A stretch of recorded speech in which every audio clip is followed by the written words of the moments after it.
E já está, deixa-me só fazer aqui uma introdução. Malta, novo vídeo, completamente diferente do que é normal. Hoje não falo nem de jogos nem de tecnologia, vou falar aqui um bocadinho sobre livros, que é uma coisa que eu não falo muito aqui no canal.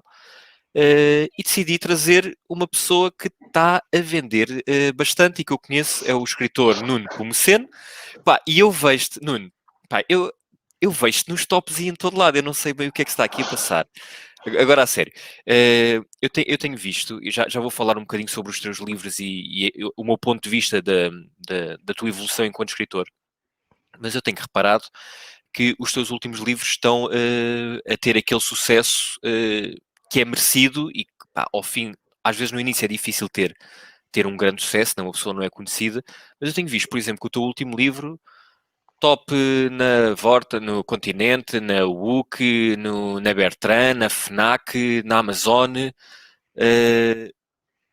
Estás realmente, sentes que estás a chegar a um público que realmente gosta de ti e que não perde, porque eu tenho ido às tuas apresentações de livros e tenho notado que as pessoas que estavam lá há 6 anos nos seus primeiros livros continuam a estar lá agora. Portanto, tu Sim. estás a não perder os teus leitores e cada vez a cativar mais. Qual é a sensação? Bem, antes de mais, boa noite às pessoas que estiverem a assistir aqui à gravação com o Luís. É um prazer estar aqui. Eu já conheço o Luís há vários anos. O Luís já fez algumas apresentações dos meus livros. O Luís não é só conhecido no mundo da tecnologia, também é conhecido no mundo dos livros, pelo ler e criticar. Um bocadinho. Falando um pouco sobre o que está a acontecer, ou o que tem acontecido nos últimos meses com a minha carreira literária, se é que se pode chamar assim. Eu já escrevo regularmente há 8 anos. Eu publiquei o meu primeiro livro em 2012, O Espião Português. Tive uma paragem de 2 anos e depois, a partir de 2014, voltei a publicar O Espião Português e, a partir daí, tenho sempre publicado um livro por ano. Houve um pequeno interregno de 1 ano e pouco entre o meu quarto e o meu quinto livros, em que eu mudei de editor e por isso atrasou um bocadinho o processo. Mas tenho publicado regularmente nos últimos anos e acho que o sucesso que os livros estão neste momento a ter vem um pouco dessa regularidade. As pessoas estão cada vez mais a habituar-se ao meu nome e ao meu estilo e têm-me adotado com algum carinho. Eu acho que eu sinto um bocadinho que estou em crescente, mas isto é sempre tudo muito relativo, porque às vezes há pessoas que podem gostar mais de um livro, há pessoas que podem Uhum. não gostar tanto do livro. Eu acho que nos últimos anos tenho tido a boa ideia de arriscar mais do que o que estava a fazer no início da minha carreira, nomeadamente diversificando mais os temas dos livros e entrando até por temas mais desconfortáveis para mim enquanto autor, abordando outras questões e inclusive tornando os livros mais negros. A transição que eu fiz entre a trilogia Freelancer, os meus 3 primeiros livros, para agora esta série com que eu tenho, Afonso Catalão, passou exatamente por isso, por ter deixado um pouco o thriller da ação e passar a fazer thrillers psicológicos, inclusive na narrativa mais negra, abordando outro tipo de assuntos. E acho que tudo combinado, as coisas têm resultado. É um bocadinho ingrato para mim não conseguir saber dizer o que é que resulta exatamente. Eu Uhum. acho que é uma conjunção de fatores. Se eu pudesse saber o que é que está a resultar exatamente, eu acho que guardava isso e gastava só em pequenas doses, tipo frasquinho, gota a gota. Mas eu acho que é uma conjunção de tudo. As pessoas já estão mais habituadas à minha presença nas livrarias, começam a reagir melhor aos livros, outras pessoas vão elas próprias passando a palavra. Isso também é muito importante, que os leitores falem uns aos outros sobre os livros, que ofereçam Uhum. livros, e pouco a pouco vai-se construindo as coisas. Eu acho que hoje em dia há algumas pessoas, independentemente do setor da cultura que estamos a falar, que conseguem sucessos imediatos, inclusive nos livros. Há pessoas, às vezes, com o primeiro livro conseguem um sucesso Sim. retumbante, mas são casos muito raros. E eu, felizmente, se calhar, eu considero isso, felizmente para mim, isso não aconteceu logo, está a acontecer de forma gradual, o que me permite também construir a minha carreira de forma gradual e com outras bases e outras fundações. Isso também te leva à necessidade de ter que melhorar, né? Muitas vezes as pessoas têm um sucesso enorme no primeiro e depois ficam estagnadas, não é? Sim, melhorar e variar, essencialmente. Por exemplo, eu tenho um livro que foi o meu livro que eu lancei em 2019, A Última Ceia, o meu sétimo livro, que na altura esteve envolto em grande expectativa, e que depois, após conversar com alguns leitores com quem troco alguma correspondência, fiquei com a sensação que as pessoas tinham sentido um pouco defraudadas em relação ao livro, porque acharam o livro demasiado morno ou demasiado romantizado. Mas a verdade é que esse livro, demasiado romantizado para os meus leitores do passado, acabou por me abrir a porta a muitos mais leitores, porque eu mostrei a outros leitores que eu não sou apenas um escritor de ação, eu consigo perfeitamente explanar num livro a relação entre duas pessoas. E às vezes é preciso dar estes pequenos passos atrás para depois dar um passo maior mais à frente. E não podemos. Eu nesta fase já não tenho muito medo de fazer essas coisas. Eu já consegui quase tudo com os livros, e se com o meu próximo livro cair redondo no chão porque dei um passo e arrisquei, a paciência. Estarei cá num outro livro para tentar melhorar. Deixa-me dar aqui um bocado de exemplo, um bocado também de contexto às pessoas. Este foi o teu primeiro livro. Sim, Que embora entretanto esta seja a reedição. Agora estás com outra editora, portanto a capa é diferente, mas este é o teu primeiro livro, é o Espião Português. Este foi o livro com o qual tu me contactaste para Sim. eu fazer uma análise ao... Na altura era eu que contactava as pessoas, eu pedi para lerem o livro, agora é um bocado ao contrário, agora é... Normal. Não. Tu depois acabaste esta trilogia freelancer com A Espia do Oriente e A Hora Solene, 2 livros grandotes, e depois passaste então, deixa-me chegar aqui, chegaste então à tua nova saga com o Professor Catalão, onde aquilo, como estavas a dizer, tu sais um bocado daquele mais thriller de ação, espionagem, e passas por uma coisa mais psicológica, que eu sinceramente achei que foi um passo extraordinário na tua carreira. Eu li todos os teus livros e para mim a partir daqui isto sobe em termos de qualidade, mas também porque eu acho que a tua escrita se adapta muito melhor ao explorar e ao aprofundar psicológico, mas pronto, isto é um gosto. Tu lançaste A Cela Adormecida, que agora voltaste a relançar também na tua editora. Este eu acho que é o teu livro, eu acho que é o teu maior livro, acho que é o que tem mais páginas, se não está perto disso, não é? Esse livro, em termos de edição, ficou com uma lombada tão grossa porque o editor optou por fazer algumas coisas que na altura lhe pareceu que iriam resultar bem. Nomeadamente, a página esquerda do livro está sempre em branco e os capítulos começam sempre na página direita. Sim. E isso faz aumentar muito a lombada de um livro, e o livro está muito grosso e muito pesado. Mas, na realidade, também é de todos os livros que eu escrevi o que tem o maior número de caracteres. Está ligeiramente acima do livro que veio a seguir, que é Pecados Santos. Tu depois, este Professor Catalão acaba por ser o personagem principal, ou muito perto disso, dos livros que vêm a seguir. Portanto, tu depois a seguir lanças Pecados Santos, depois lanças A Última Ceia, tu estavas a falar mesmo agora, que é um bocado mais romantizado, mas sinceramente acho que faz sentido dentro da evolução da história. Da evolução, sim. E depois tens A Morte do Papa, que eu não sei se será, mas aquilo que me parece é que deve ser o teu maior sucesso até agora em termos comerciais. Sim. Eu não vou dizer aqui qual é que gostei mais, eu já te disse várias vezes, até já disse em apresentações que fiz contigo dos teus livros, que acho que a partir do momento que tu entras... Foi o Pecados Santos, não foi? Acho que sim, acho que o Pecados Santos... Tenho ideia que sim.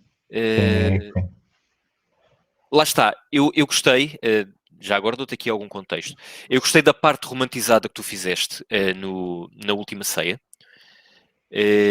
gostei bastante do final da Morte do Papa, eu acho que tu arriscaste bem, e vou-te dizer porque é que eu gostei, porque eu acho que isto acontece com todas as pessoas. Quando nós começamos a ler muitas vezes o mesmo autor, tu a uma altura começas a apanhar aqueles truques, aqueles tiques, sim, as manhas com que os autores muitas vezes nos tentam enganar. Acho que é perfeitamente normal. Pronto, uma pessoa pode ler mais depressa, mais devagar, com mais ou menos atenção. Eu, como a maior parte das vezes é para fazer análises, tento ler com atenção e tento apanhar esses tiques.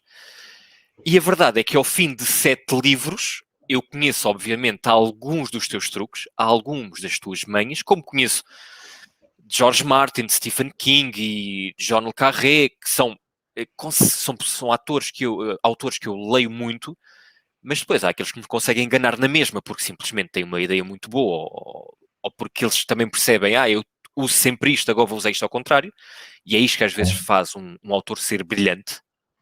E tu, neste Na Morte do Papa, eu mais ou menos a meio do livro tive aquela sensação de eu já percebi como é que tu me estás a enganar. O problema é que, na realidade, no último capítulo eu percebi que me estavas a enganar exatamente para o outro lado. E eu gosto muito disso. Eu gosto de não conseguir adivinhar os finais dos livros e acho que é uma coisa que a maior parte das pessoas deve apreciar. Mas, sinceramente, toda a tua parte mais de aprofundamento psicológico, o aprofundar psicológico que tu tens com esta saga do professor catalão, eu acho que é muito interessante e acho que é realmente o teu melhor lado. Uma das coisas que eu queria saber é até que ponto é que tu tiveste uma primeira saga freelancer, onde estás numa área que me parece confortável, Sim.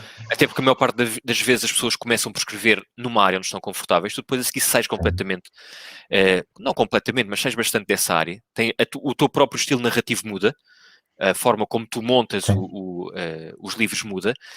A minha pergunta é, ao fim de 4 livros do professor catalão, e em todos eles tu diversificaste bastante, a questão é, neste momento dá-te mais prazer tu estás sempre fora da tua zona de conforto, ou ainda é um sacrifício que tu dizes, ok, eu tenho que ir para aqui, mas realmente isto não vai ser fácil para mim, ou não me dá tanto prazer, mas ao mesmo tempo é aquilo que eu quero fazer, é estar fora daquela zona onde as pessoas me conhecem.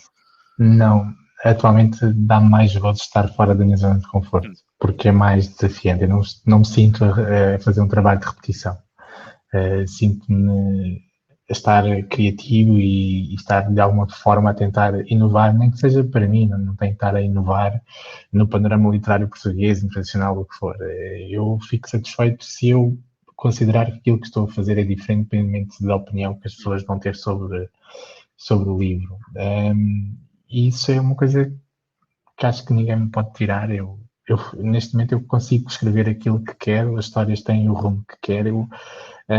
Perdi um pouco o receio de abordar determinados assuntos. Eu faço o que eu acho que tenho que fazer pelo livro e tenho dado bem, felizmente.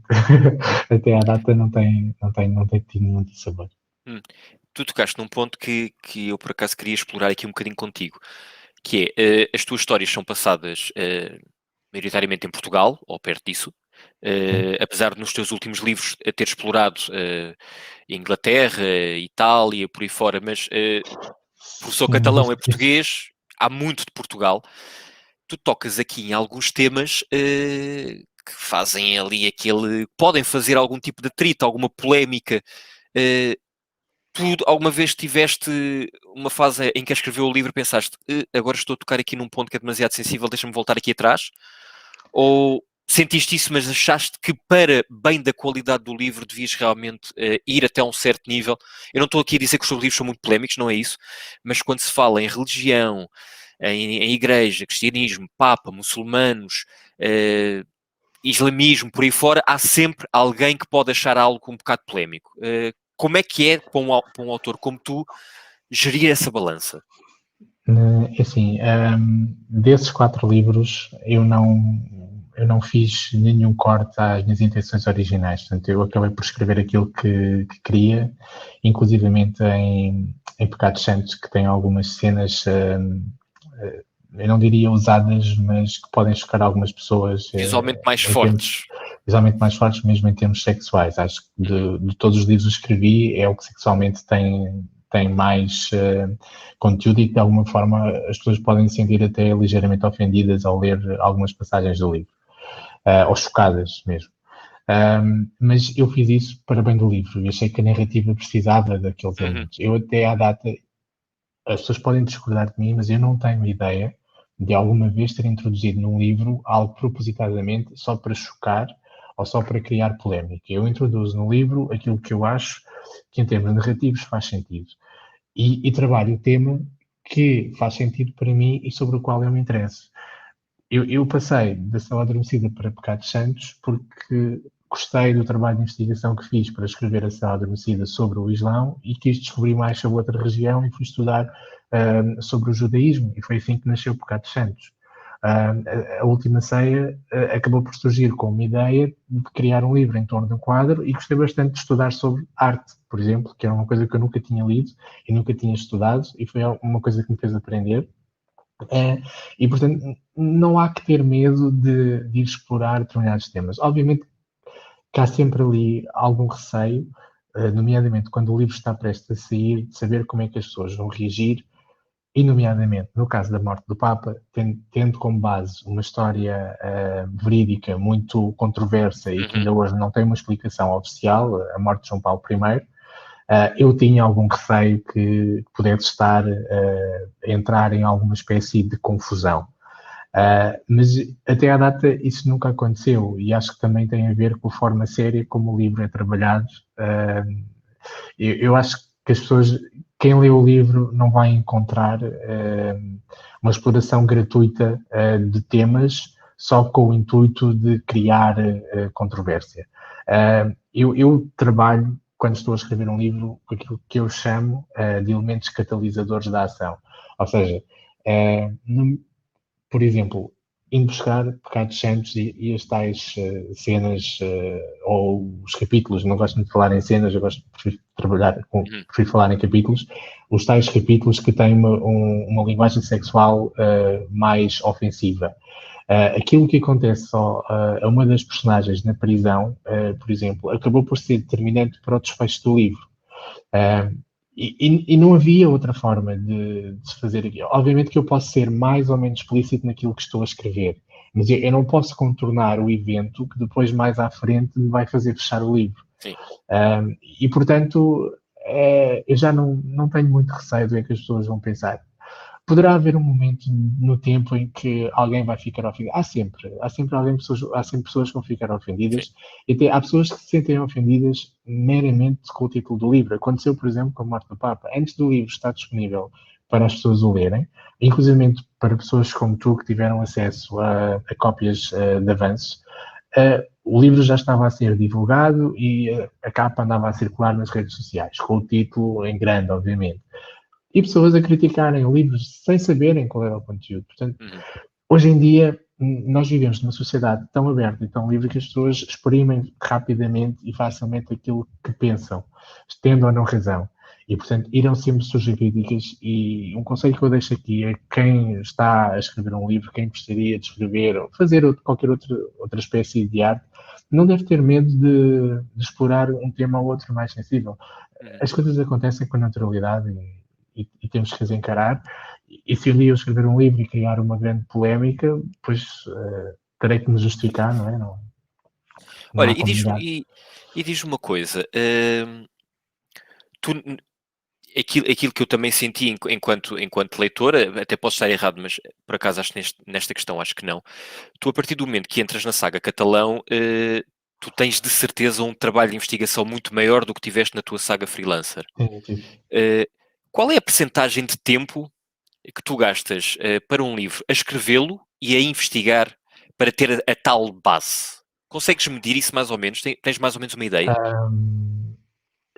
Na Cela Adormecida e em Pecados Santos, eu passei mais tempo a investigar sobre o Islão e sobre o judaísmo do que propriamente a redigir o livro. Ultimamente, eu tenho as coisas mais organizadas e já não passo tanto tempo a pesquisar e dedico-me mais à redação do livro, mas isso também tem a ver com a criação de rotinas.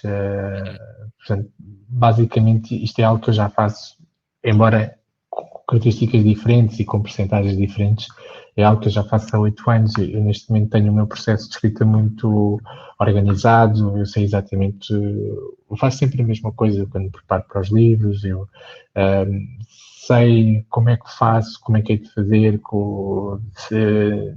não tenho ilusões relativamente aos timings, eu sei em quanto tempo é que consigo escrever um livro, sei quanto tempo é que demora mais ou menos por capítulo, sei lidar inclusivamente com uma coisa que tem acontecido em todos os livros, que são bloqueios.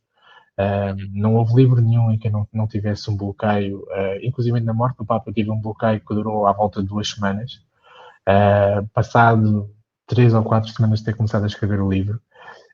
E com o tempo aprendi a lidar com esse tipo de assuntos e portanto, faço uma gestão mais ou menos uniforme atualmente. A morte do Papa, eu acho que demorei sensivelmente 4 meses a pesquisar para o livro, mas esses 4 meses envolveram a descoberta da história, porque eu, quando comecei a ler sobre a Igreja Católica, eu não tinha ideia para escrever a morte do Papa, eu não tinha ideia para escrever absolutamente nada, eu apenas andava à procura de uma história qualquer, escondida, dentro do Vaticano, que eu pudesse pegar, porque eu queria fazer um thriller religioso, mas não sabia muito bem o que é que havia de fazer e fui à procura de várias histórias. Depois encontrei esta, depois tive que seguir o filão, tive que perceber o que aconteceu, pesquisar, etc. E só comecei a escrever um tempo depois. Mas normalmente, quando começo a escrever, já não perco muito tempo em pesquisa. Eu crio um bloco de apontamentos e vou consultando.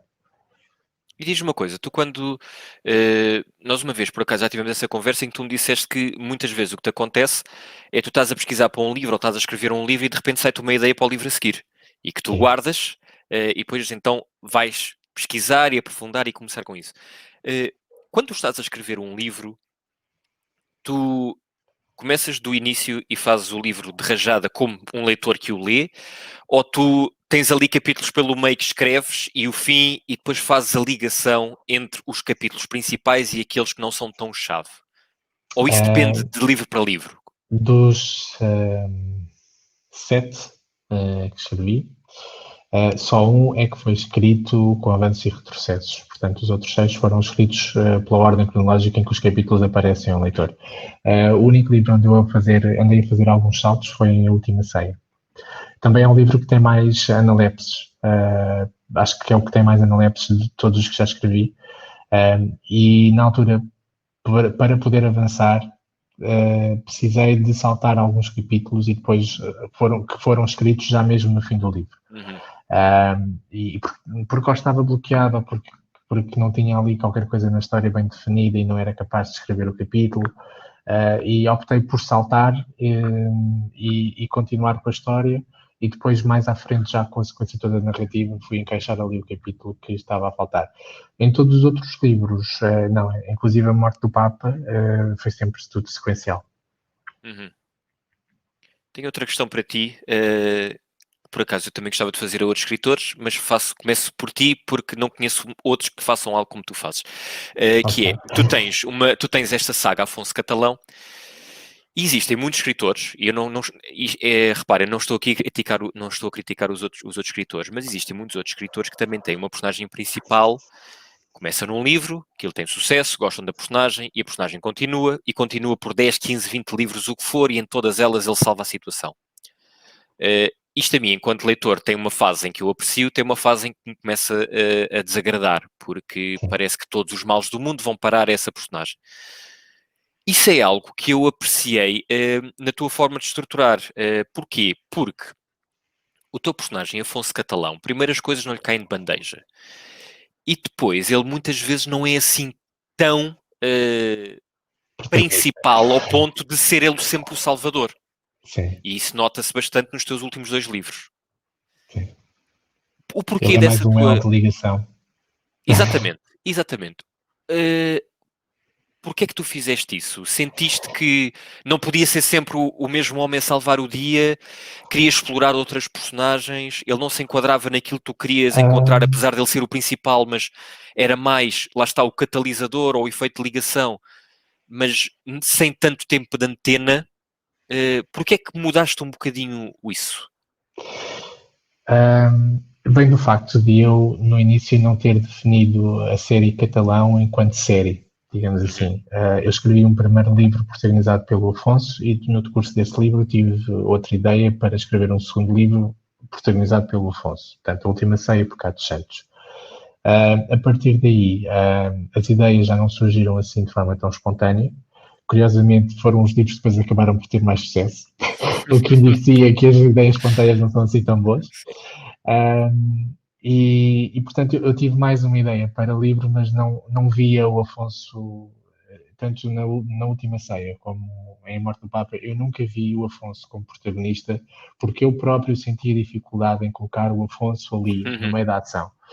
E optei por manter o Afonso como um elo de ligação. O Afonso é, por exemplo, claramente uma personagem secundária em A Última Ceia. Ele, basicamente, a história chega até ele porque ele é pedido para colaborar, porque ele tem que colaborar na abordagem das autoridades a uma aluna dele. Portanto, é essa a ligação com o Afonso. E é essa aluna dele que é a protagonista do livro. E é ela que carrega o livro inteiro, e é ela que fecha o livro, e ela é a personagem principal do livro. E é ela que tem os grandes momentos no fim. São com Exatamente. ela. E são com ela, exatamente. E o mesmo se passa com a Morte do Papa. O Afonso acaba por estar presente em todo o livro, entra na história um bocadinho arrastado, as coisas vêm ter um bocado com ele. Ele sofre as repercussões das ações de outra personagem muito próxima dele. E é assim que ele participa na história, mas ele não é o herói da história. Isto tem a ver com o facto, para mim, a história do Afonso está contada. E foi contada essencialmente nos 2 primeiros livros. E a partir daí não vais forçar estar a E a partir não instalar vou uma personagem, forçar. né? Por exemplo, tanto a Última Ceia como Pecados Santos, tanto a Sala Adormecida como Pecados Santos, perdão, contém analepses sobre a história de vida de Afonso Catalão. A Última Ceia também, mas em Pecados Santos e a Sala Adormecida, essas analepses são mais importantes. Porquê? Porque havia uma história para contar sobre o Afonso. Nomeadamente essa história, em A Última Ceia, por exemplo, permite inclusivamente caracterizar o Afonso. Enquanto personagem, enquanto homem, quais são os valores que ele defende, porque é que aquele homem tem 47 anos e é assim tão solitário e vive aquela vida quase de abnegação, como que a tentar redimir-se por alguma coisa que ninguém percebe muito bem o que é. Sim. E esses analepses serviram para isso. A partir do momento em que eu explorei aquilo que tinha passado com ele em Istambul, aquilo que tinha passado com ele em Cambridge, foi o caso de Pecados Santos, eu não vou estar agora aqui a criar mais analepses, mais incidentes traumáticos na vida do Afonso, só porque a personagem tem tido algum sucesso. Eu acho que isso não vale a pena, porque vai haver um momento em que tudo isso vai começar a parecer artificial. Porque as pessoas só apenas vão achar que em todos os livros o Afonso vai ter qualquer coisa escondida no passado e que vai ser sempre algo assim muito negro, muito difícil de enfrentar. Não, isso já está, o Afonso já foi caracterizado, portanto não há muito mais a contar sobre ele. Há histórias que acabam por se intersetar com o Afonso. Eu a qualquer momento posso decidir que no próximo livro o Afonso não entra. Por acaso no próximo livro o Afonso vai entrar mais do que entrou, por exemplo, nos últimos 2, porque a história vai estar novamente ligada com ele, através de um dos locais onde ele já viveu novamente. Mas isto vai um bocadinho em ondas e à medida que a história vai aparecendo de encontro ao Afonso. Olha, diz-me outra coisa. Tu tens, como estavas a dizer, tens a tua rotina de escrita, que pode ser diária ou por aí fora, não interessa. Sim. A questão é, eu acredito que qualquer autor, por muito tempo que tenha que passar a escrever, também deve passar algum tempo a ler, né? Tu de certeza também lês bastante. Tu lês mais aquilo que está dentro do teu estilo de escrita ou não? Ou pode ser uma coisa completamente diferente? Pode ser, embora não seja muito comum. Eu normalmente leio dentro do thriller ou dos policiais. Tenho lido thrillers e policiais quase toda a minha vida. Não quer dizer que rejeito outros géneros literários. Também leio romances históricos, gosto bastante de romances históricos. Leio um ou outro romance contemporâneo, sobretudo se for alguma coisa que me chame mais atenção. E depois também leio às vezes, alguns livros que eu considero um pouco híbridos. Por exemplo, Joel Dicker é considerado um autor de policiais ou um thriller, mas para mim, Joel Dicker é mais um autor de romances contemporâneos com uma intriga policial pelo meio, dado o ritmo muito lento da ação. Mas, especialmente, eu escrevo dentro do género que gosto de ler. às vezes faço pequenas inflexões. Por exemplo, o livro que eu estou a ler atualmente é um romance contemporâneo. Não tem qualquer conotação policial e que não deixa de ser uma boa leitura. Olha, e quando é que tu tiveste a ideia, ou se, não sei se isto se te remoeu durante muito tempo, mas como é que tu constróis a ideia de vou tentar escrever um livro, vou tentar publicá-lo, por muito difícil que me possam dizer que isto é, porque não é realmente um mercado fácil, mas como é que surgiu a ideia? É uma coisa que tu tinhas há muito tempo, surgiu de repente? Não, já é bastante antiga. Surgiu alguns durante a adolescência, foi o período em que eu li mais, era a altura em que eu tinha mais tempo livre, eu passava as férias de verão a ler. E houve um momento, talvez ali por volta dos 14, 15 anos, sensivelmente, mais ou menos, foi talvez quando comecei a fazer a transição para um género mais adulto, em que comecei a deixar aquelas coleções mais juvenis e a ler outro tipo de livros. Comecei a sentir curiosidade sobre a profissão de escritor. Eu queria saber como é que era eu ter o poder de poder, por exemplo, alterar o final do livro. Eu não gostava daquele final e queria que o final fosse diferente. Eu queria ter a sensação de poder brincar com o imaginário das pessoas, o poder criar um twist. Para mim, eu enquanto leitor, adoro um bom twist, um twist bem construído. E eu pensei, como é que será eu ter o poder de eu fazer isto? E foi assim que surgiu, mas foi algo que eu nunca levei muito a sério durante o início da idade adulta. Eu fiz uma primeira experiência, não cheguei a publicar. Depois, entretanto, entrei na minha vida profissional, abandonei essa experiência. Depois, quando as coisas já estavam um pouco mais estáveis, voltei a tentar. Eu sempre tive a noção que era muito difícil não só publicar o livro, como construir uma carreira literária. E sempre achei que não deveria investir todo o meu tempo numa carreira literária e que devia ter primeiro outro emprego. E foi isso que fiz. O meu primeiro livro acabou por si, já eu tinha 32 anos, que foi o Espião Português. O Espião Português foi construído, ou foi lido mais, perdão, foi escrito mais como uma tentativa de qualquer coisa. Eu vou escrever um livro, eu vou tentar publicá-lo e vou tirar isto da minha cabeça. Se não conseguir, não consegui, tentei, fiz o que podia. Se conseguir, tento melhor. E consegui. O livro saiu, e a partir daí fui fazendo as coisas devagar. A partir do momento em que o primeiro livro sai, eu sempre quis continuar a escrever. Olha, e isto é uma curiosidade que eu tenho por causa de alguns finais, porque lá está, como tu disseste, tu aprecias twists, tu tens aqui alguns finais que realmente são difíceis de antever e que me surpreenderam e que eu gostei. Tu alguma vez estiveste perante, estares a escrever o teu livro, estares quase na parte final, ou podes ainda não estar, mas estares a definir como é que o livro vai acabar e tu teres aqui na balança duas questões. Por um lado, não era bem aquele final que tu gostavas de ter enquanto leitor, mas é o final que faz sentido para a história. Não sei se isto alguma vez te aconteceu. Tu olhares que isto é o que faz sentido para a história, para a personagem, para o enredo, mas eu gostava, enquanto leitor, se eu estivesse a ler este livro, gostava que este final fosse diferente de alguma maneira. Isto alguma vez te aconteceu ou não? Não nesses termos. Eu normalmente não começo a escrever um livro antes de saber mais ou menos como é que o vou acabar. Porque Portanto, isso tu vai já sabias servir. desde o início como é que este livro acabava. Esse estava um bocadinho em aberto. Aliás, todo esse livro foi escrito de maneira muito descontraída e sempre em aberto. Fui fazendo, fui escrevendo e eu sabia mais ou menos o que é que queria fazer e fui deixando. E não tinha o final. Este livro era o exemplo que eu ia dar. Talvez de todos, é aquele cujo final ficou durante mais tempo posto assim num canto. E eu tive algumas dúvidas, tive bastantes dúvidas com o final da morte do Papa. Eu, quando estava a aproximar-me dos últimos capítulos e tinha que fechar a história, comecei a tentar. Comecei a colocar em mim dúvidas sobre que tipo de final é que eu iria colocar no livro. Normalmente este tipo de livros tem um final quase apoteótico, que é uma grande sequência de ação. Eu não tinha a narrativa construída nesse sentido, portanto isso iria parecer um pouco forçado.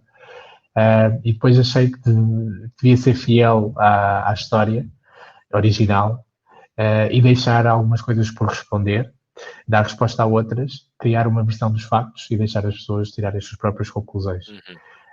E acaba por ser o livro que tem o final mais aberto, em que eu posso ler o livro e achar uma coisa, tu podes ler o livro e achar outra coisa. Eu ainda recentemente recebi uma mensagem de um senhor a dizer: adorei o livro, só não percebia como é que acaba. mas,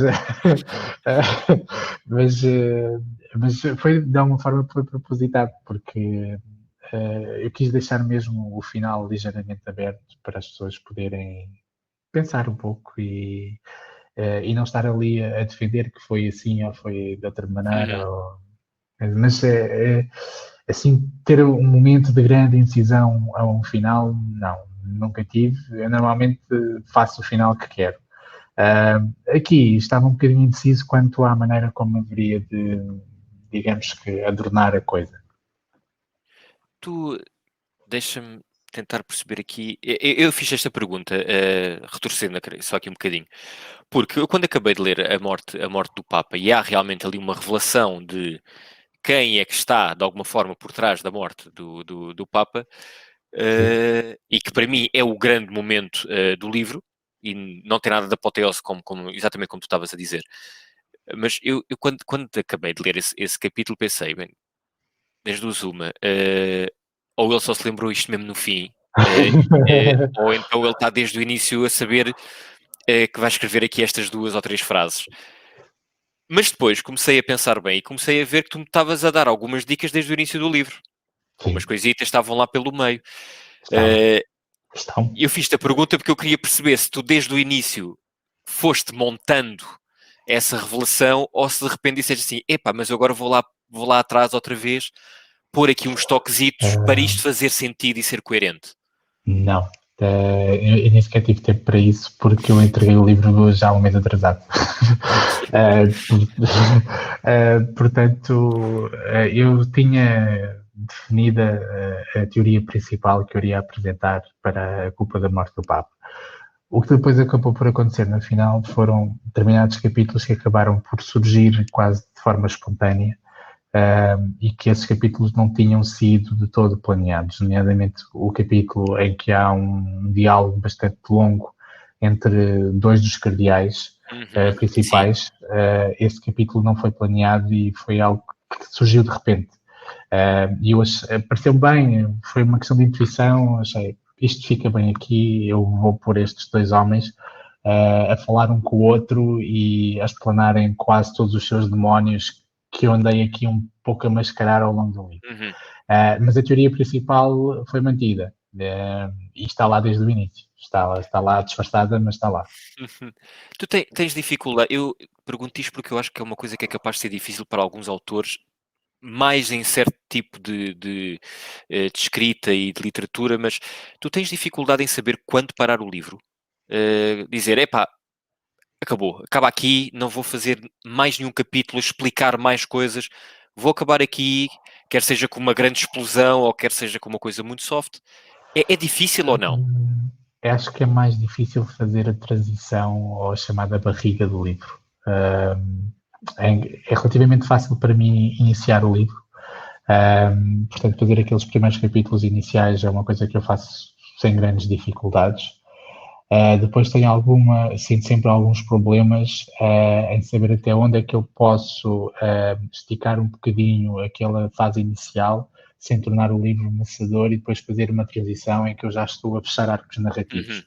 Nem Sim. que sejam arcos narrativos que vão ser fechados ali a 20 capítulos, mas que já começa a construir o livro de maneira a poder fechar arcos narrativos.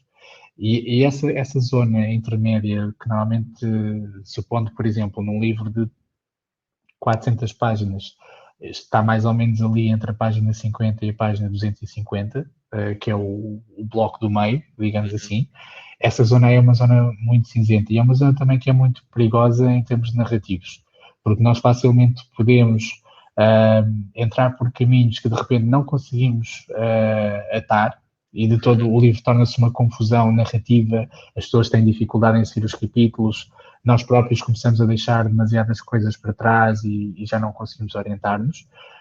Como por outro lado, se as coisas não forem bem construídas durante esse meio, esse miolo do livro, depois parece que vai ficar tudo muito apressado no final porque as conclusões chegam muito depressa.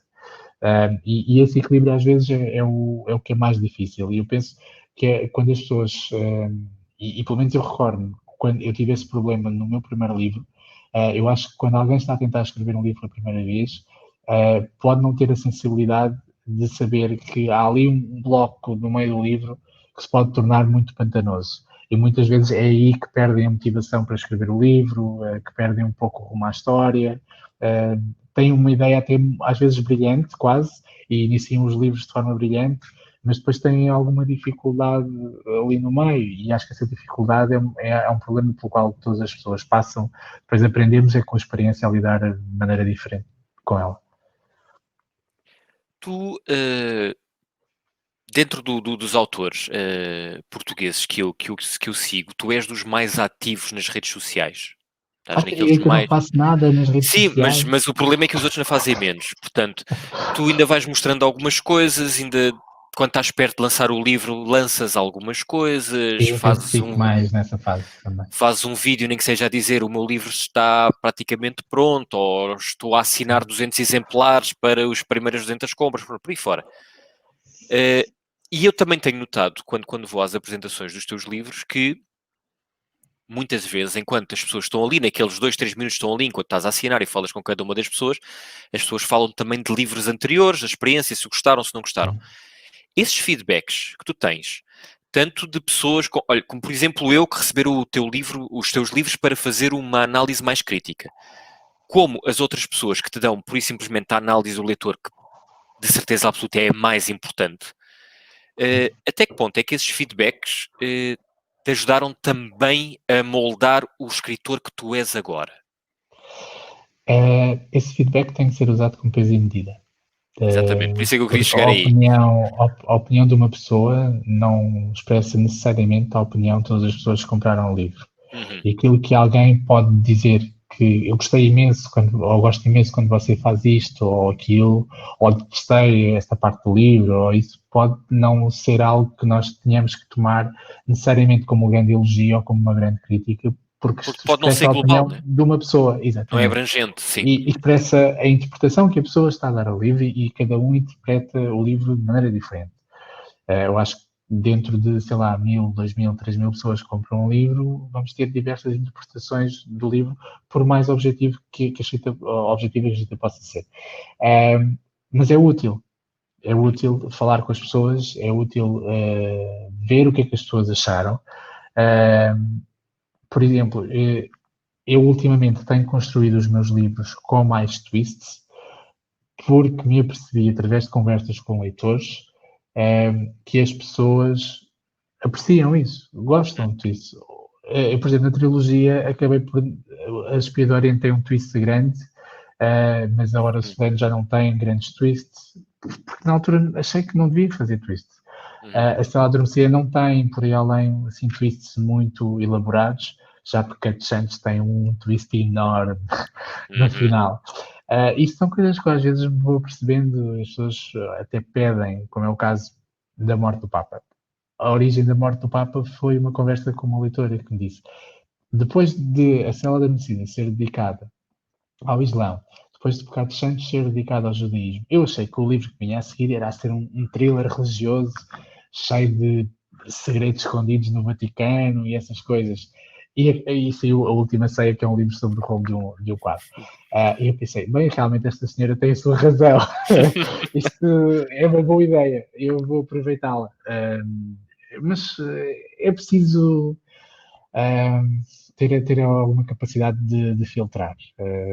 Sobretudo hoje em dia, que as pessoas facilmente escrevem um comentário em qualquer sítio e dão uma sugestão qualquer e fazem uma crítica qualquer.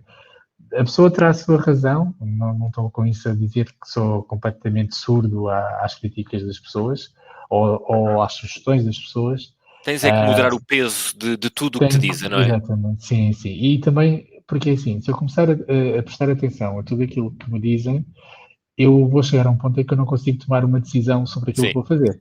exatamente. Porque Porque fazes tudo ou não vou fazes ter nada, que... ficas... Exatamente. Eu vou ter tantas ideias dentro da minha cabeça e tantas formas diferentes, tantas sugestões de fazer as coisas de maneira diferente, que eu não vou ser capaz de fazer alguma coisa. E algo que eu acho que todas as pessoas devem pensar enquanto escritor, e aquilo que eu tento fazer é, as pessoas atualmente, quando compram um livro meu, estão à espera de encontrar um livro meu, não é um livro de outra pessoa. Uhum. E, portanto, eu tenho que transpor para o livro aquilo que eu sou enquanto narrador e aquelas que são as minhas ideias. Obviamente que sou influenciado por diversas coisas. Eu sou influenciado por a série de televisão que ando a ver atualmente, eu sou influenciado pelas conversas que tenho com Claro, claro. leitores, eu sou influenciado pela música que ando a ouvir, eu sou influenciado pelo estado de irritabilidade em que estou a escrever o livro. Tudo isso muda a narrativa do livro. Mas temos que ser capazes de destrinçar aqui, fazer um pequeno filtro sobre tudo aquilo que chega até nós. Que hoje em dia é muito, porque a nossa sociedade Sim, sim. hoje em dia bombardeia-nos com informação. Tu tens algum núcleo de pessoas, um grupo restrito de pessoas com as quais tu dizes, olha, eu vou lançar isto aqui uns meses, estou quase a acabar de escrever, lê-me esta parte, dá-me a tua opinião, se está bom, se está mal. Tens assim alguma pessoa com a qual tu fales sobre aquilo que estás a escrever, mostres e tenhas uma opinião na qual dizes realmente Atualmente, atualmente não. No início, uma das minhas irmãs lia primeiro os meus livros e depois então é que eu passava ao editor. Hum. Isso aconteceu sensivelmente até ao quarto livro. Depois, a partir daí, acabei por, também às vezes mais pressionado por prazos, não tenho tempo de passar as coisas e ela ler, e acabo por passar diretamente ao editor. O que eu estou a fazer atualmente com a Cultura Editora é, eu não inicio o livro sem ter uma reunião prévia com a editora e pô-los a par dos meus planos para o livro. Alguns, por exemplo, na morte do Papa não apresentei sequer a sinopse, mas na última ceia apresentei a sinopse e Pecados Santos foi o primeiro livro que eu publiquei com ele, já apresentei o livro a meio. Mas agora trocamos umas ideias e, aliás, ultimamente temos feito reuniões quase semanais sobre os diversos projetos que estão em curso. E trocamos várias ideias e as coisas são feitas em colaboração. Portanto, há logo ali um pequeno ajuste, mas não passa de ideias, porque depois toda a execução do livro é minha. E espero que continue minha durante muito tempo. Sim, porque às vezes passa um bocado cá para fora que um dos processos mais difíceis de escrever um livro é depois quando o livro chega à editora e a editora não tem a mesma visão que tu, porque se calhar há editoras que forçam um bocado mais, forçam um bocado menos. E se calhar é uma ideia que está mistificada e que até pode até nem ser assim. Em alguns casos pode acontecer. No teu caso, o que é pior para ti é a questão dos prazos, que tu tentas cumprir porque os pões a ti próprio e que às vezes são muito difíceis, porque queres que o livro saia, vamos supor, em janeiro, como alguns dos teus livros saíram, e portanto ele em outubro ou assim tem que estar pronto, de alguma forma. Isso é o mais difícil para ti no processo de criação de um livro? Sim, é porque me obriga, ao estar a publicar um livro por ano, obriga-me a reduzir bastante os períodos de descanso entre livros. E às vezes até podemos beneficiar de alguma pausa, mas cumprir com os prazos é o mais difícil. Relativamente àquela questão que tu fizeste sobre essa ideia que as pessoas têm, que as editoras alteram muitos livros, assim, eu não tenho essa experiência com as 3 editoras com as quais trabalhei, a ASA, a Top Books e atualmente a Cultura. De todos os livros que publiquei, apenas Pecados Santos chegou a ser ameaçado com uma revolução total. E eu tive que convencer o editor que não era esse o caminho do livro, nomeadamente o livro ao fim, não sei se te recordas, mas ali ao fim de 2, 3 capítulos tem uma aula de história pelo protagonista. E a editora, quando começou a ler o livro, achou que era uma forma um pouco maçadora de começar o livro, que o thriller estava a começar de maneira errada. Que não começava porque com um tu gancho. baixas muito o ritmo para explicar um Basta, contexto quase exatamente, político ou social, né? Sim, eu lembro-me sim, disso. exatamente. E eu expliquei à editora que não, disse à editora, eu não concordo. Primeiro disse, ok, se querem que altere o livro, eu altero. Mas eu não concordo. Portanto, vou estar contrariado. Não concordo e não concordo por causa disto. Expliquei-lhes tudo o que ainda estava por aparecer no livro e disse este capítulo é muito importante para o livro. É este capítulo que estabelece aqui o ambiente de todo o livro, caracteriza a personagem, que define muitas coisas, que vai permitir às pessoas compreenderem o enredo do livro mais à frente, e eu acho que o capítulo deve ser mantido. E depois eles acabaram por respeitar a minha opinião. E até à data, fazendo estas reuniões prévias, nós discutimos logo algumas coisas e os livros não têm tido qualquer tipo de alteração.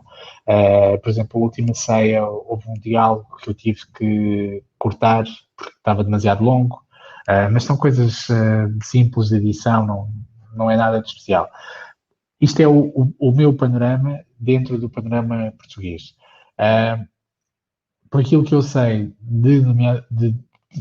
de alguns mercados onde a escrita está mais comercializada, nomeadamente o mercado inglês e o mercado norte-americano, penso que é mais frequente haver alguma ingerência da editora dentro do processo de escrita do livro. Nomeadamente, sei de casos como contratos entre escritores de topo e editoras que envolvem coisas do género.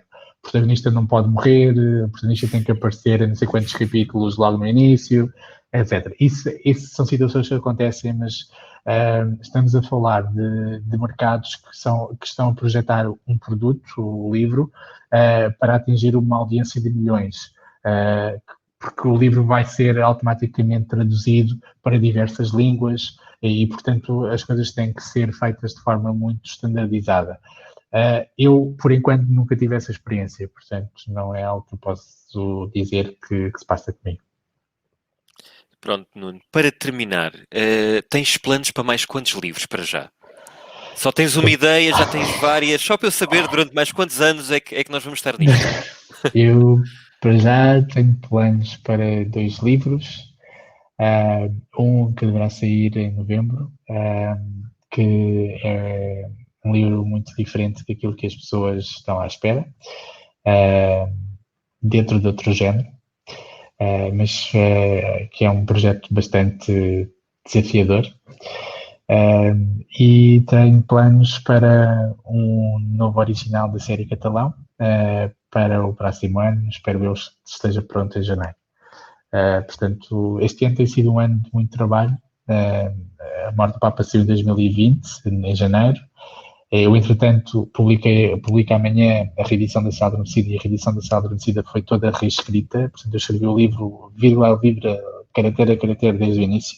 É como se eu, neste momento, passado 5 meses de ter publicado A Morte do Papa, já tivesse escrevido um novo livro e está a sair amanhã. E tenho alguns projetos que eu não diria que são secundários, mas que são experiências novas, nomeadamente o podcast do Seixas Catalão, que foi é um projeto que tem dado muito trabalho. Às vezes até digo, isto está a dar demasiado trabalho para uma coisa gratuita. Porque envolveu várias gravações dos episódios. São 3 episódios, mas houve episódios que foram gravados várias vezes. E tenho um outro projeto que eu não sei se vai arrancar ou não. Estou agora a começá-lo para mostrar em setembro. Depois o tal livro, que vai ser bastante diferente, para novembro. E se tudo correr bem, mais um livro da série Catalão para janeiro. Portanto, eu tenho os próximos meses cheios de trabalho. Portanto, provavelmente não vais dormir. Vou dormir. Eu só dormir não consigo escrever. Eu começo a ficar muito mal disposto. Não. E depois já não dá. Está bem. Nuno, eu depois vou deixar aqui embaixo na descrição para as pessoas verem os links dos teus livros, Tá bem, obrigado. as minhas opiniões e também esse podcast onde é que eles te podem encontrar. De resto, malta, estão aqui os livros deste senhor. Eu tenho estes todos.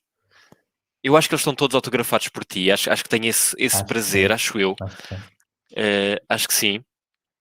Gostei imenso desta conversa. Já vamos para 55 minutos a falar. As pessoas desta hora já desligaram todas. Eu espero que as pessoas que neste momento ainda estejam a ver que tenham gostado. e que tenham ficado com interesse em ler os teus livros, no caso de não conhecerem, principalmente porque não há muitos thrillers passados em Portugal, a verdade é essa, e eu acho que é uma coisa com a qual nós nos ligamos facilmente, é quando tu de repente dizes que aquela personagem vive na Avenida de Roma, ou E dá aulas na faculdade. é visto a passear pelas cidades de Lisboa. Exatamente. Pelas ruas de Lisboa. Acho que é interessante quando o trabalho é bem feito e existe essa ligação geográfica, de cultura ou o que for. Acho que é muito interessante e eu gosto. Dou-te os parabéns pelo trabalho que fizeste e pela Obrigado. progressão. Sinceramente, já te disse isto algumas vezes, acho que a tua progressão não foi só comercial, tiveste uma progressão de qualidade, pelo menos para aquilo que para mim são as qualidades de um livro. Acho que evoluíste bastante, e acho que isso se nota na quantidade de pessoas que neste momento vão às tuas apresentações, nas vendas. Eu estive a ver aqui há pouco tempo no teu Instagram e tu estás no top de N lojas diferentes. Isso não pode ser só porque Sim, calhou. Também tem que haver aqui alguma... a morte do Papa fez assim um assalto às livrarias na semana em que saiu o Uma livro. pessoa entrava na Bertrand e nos outros e estava lá em destaque. Portanto, Foi engraçado porque foi simultâneo. Foi a primeira vez que me aconteceu. Nunca tinha tido essa experiência e de repente o livro não foi número 1 em todos os retalhistas, mas acabou por ser número 1 nacional porque esteve em número 1 em vários retalhistas e número 2 e número 3 noutros e combinados acabou por dar o número 1. E foi a primeira vez. Já posso dizer que já chegaste ao número 1, agora já. Já plantei uma árvore, nunca tive um filho, mas também já fui número nacional, portanto. Pronto, então. Olha, parabéns a medida está cumprida, quase. Está quase. Parabéns pelo teu sucesso. Já sabes, Obrigado. quando acabares o livro, manda logo, como costumas fazer, Tá umas bem. semanas antes, que é para eu ler com calma. Tá bem. E pronto, espero que tenhas gostado, eu gostei bastante. E um dia, Eu se também calhar, gostei. em janeiro, depois de tu passares esta fase, nós voltamos a repetir isto. Quando tu tiveres Tá bem. tempo e não tiveres naquelas tuas viagens a autografar por todo o país. Sim. Agora tem que ser mais reduzidas porque ninguém se quer chegar ao pé de mim. Sim, agora está mais complicado. Sim. Pronto. Olha, Obrigado, muito malta. obrigado, Se tiverem dúvidas, comentem, estejam à vontade e vejam os links em baixo e leiam. Vale a pena. Sim. Vale a pena. Obrigado a todos pelo tempo e obrigado a ti, Luís, pela paciência e pelo convite. Então isto foi espetacular. Falar sobre livros é sempre bom. Vá. Obrigado, malta. Até à próxima. Desde boa noite.